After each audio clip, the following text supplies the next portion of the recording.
Milenial, generasi antisosial. Memahami kaum milenial adalah memahami selera yang baru.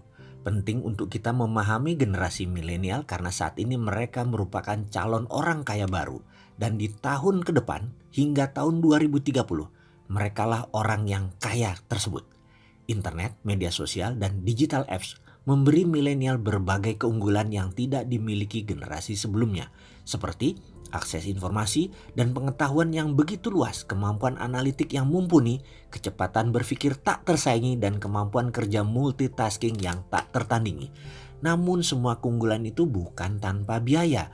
Milenial yang begitu tergantung pada teknologi dan waktunya habis untuk bergumul dengan layar smartphone menjadikan mereka kehilangan kemampuan dasar berinteraksi dan bersosial atau basic social skill dengan orang lain. Apa yang terjadi?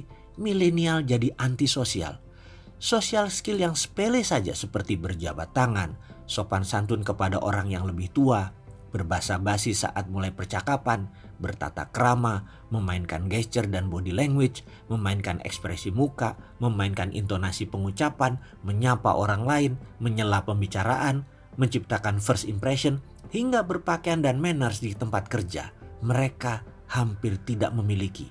Kalau social skill yang paling dasar saja milenial nggak becus, apalagi untuk social skill yang lebih kompleks seperti mengelola konflik, menciptakan konsensus, leadership skill, bernegosiasi, memotivasi, mengharmoniskan teamwork, atau berkolaborasi dengan banyak orang. Benar, milenial kill basic social skill. Survei di Amerika menemukan kondisi yang memprihatinkan mengenai lemahnya social skill kaum milenial ini. Sekitar 65% milenial di Amerika merasa tidak nyaman berinteraksi dengan orang lain secara face to face. Sekitar 80% dari mereka lebih menyukai bercakap-cakap secara digital melalui texting atau email. Sungguh ironis, ketika generasi milenial mampu mencapai kemampuan termutakhir di abad 21, yaitu kognitif mereka, analytical mereka, hard skill mereka, dengan bantuan beragam teknologi canggih, mereka justru terbelakang dalam hal kemampuan berinteraksi sosial. Masalah emosional, sosial, soft skill lainnya paling dasar dan paling sepele, mereka lemah sekali. Sumbernya adalah ketergantungan milenial pada smartphone dan apps. Untuk mumpuni menjalankan basic social skill, mereka harus melatihnya setiap saat dengan berkomunikasi dan berinteraksi secara langsung face to face dengan orang di sekelilingnya.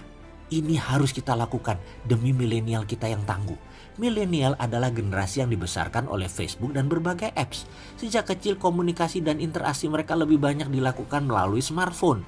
Baik melalui texting, email, posting di blog, atau update status di media sosial. Melalui interaksi secara online, itulah sikap dan perilaku yang mereka bentuk. Kini, sebagian aktivitas mereka kaum milenial tergantung pada apps, mulai dari pemesan pizza, mendengarkan musik, menonton film, merencanakan liburan, berolahraga, nge-gym, berkencan, dan mencari jodoh atau dating, hingga mengikuti seminar dan perkuliahan. Semua ini bisa dilakukan tanpa bercakap-cakap dan berhubungan face to face dengan orang lain. Dengan bekal smartphone dan apps di tangan, memang benar milenial menjadi generasi yang paling mandiri, independen, dan produktif. Namun semakin sedikit waktu mereka dialokasikan untuk berhubungan dan berinteraksi secara fisik dengan orang lain. Basic social skill mereka tak pernah terbentuk dan terasah. Ketika berhubungan dengan orang lain dilakukan melalui texting, maka otomatis kemampuan mereka dalam mengatur roman muka sesuai emosi, menyesuaikan intonasi suara, mengatur eye contact, dan memainkan gesture dan body language sudah tidak dibutuhkan lagi. Kalau kemampuan dasar bersosial ini tidak pernah dilatih, maka otomatis fungsi-fungsi dasar ini akan mandul. Itu secara sosial. Kalau secara bisnis, sahabat melihat peluang kan bagaimana menggarap kaum milenial ini? Gampang kaum milenial itu digarapnya.